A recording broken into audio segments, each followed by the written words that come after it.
Mike Benz, is USAID just funds 160 humanitarian institutions to do humanitarian and development projects for the good people of the United States of America? Is that its task and purpose, sir? No, it's not even allowed to do that.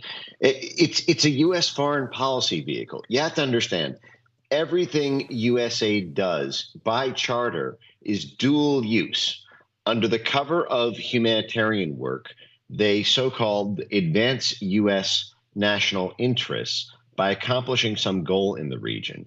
Now, they don't actually accomplish U.S. national interest in the region. What they do is they accomplish the commercial or political goals of a very small secular elite within the United States and their international partners. So, for example, I've published about hundreds of different USAID scandals, from them claiming to run AIDS prevention clinics in Cuba and in all over South America, and it turns out that the AIDS prevention clinics were actually covers for undercover agents to sow anti-government dissent and to try to organize a revolution in the country. You had the case of Zunzuneo, where USAID took humanitarian funds earmarked for Pakistan and created a fake knockoff Twitter social media site where USAID documents explicitly stated in their own internal documents that the plan was to get 100,000 people in the country to join up to this social media service, luring them in with news feeds predominated by sports, news, and hurricane updates. And then at the appropriate moment, once enough people were onboarded, to hit them with messages to overthrow their government and take to the streets in smart mobs. You see this time and time again. You will see all over the news and all over these USAID HQ protests today and all over X from the intelligence community and military and statecraft blob folks. You will see them say, but USAID is funding irrigation canals and famine. If they are doing irrigation canal work, it is because they are trying to control the river systems in the country, in Ethiopia. Or, for example, when they were irrigating the fields in Afghanistan. Well, guess what they were doing there? They were growing the heroin supply.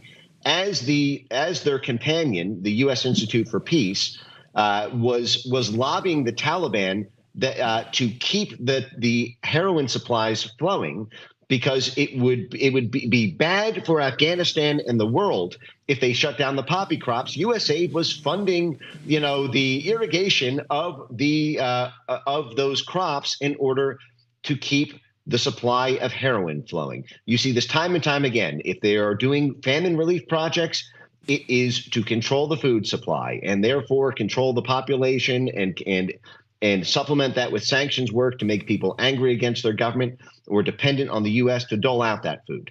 Then, and take, for example, the job fairs. I just posted this just yesterday, and I've talked about this many times in the past 3 years. Mark Milley and Joe Biden in 2021 in their Special Forces prospectus game planned how USAID could do job fairs in poor countries in order to get people to take to the streets and riot and go on strike from their jobs, and so that it would help U.S. military operations by having USAID give free no-show jobs to Africans striking in race riots in Africa in order to basically, so it's a humanitarian job fair. But no, it's actually not. It's actually serving the dual purpose of rent-a-riots being organized by USAID.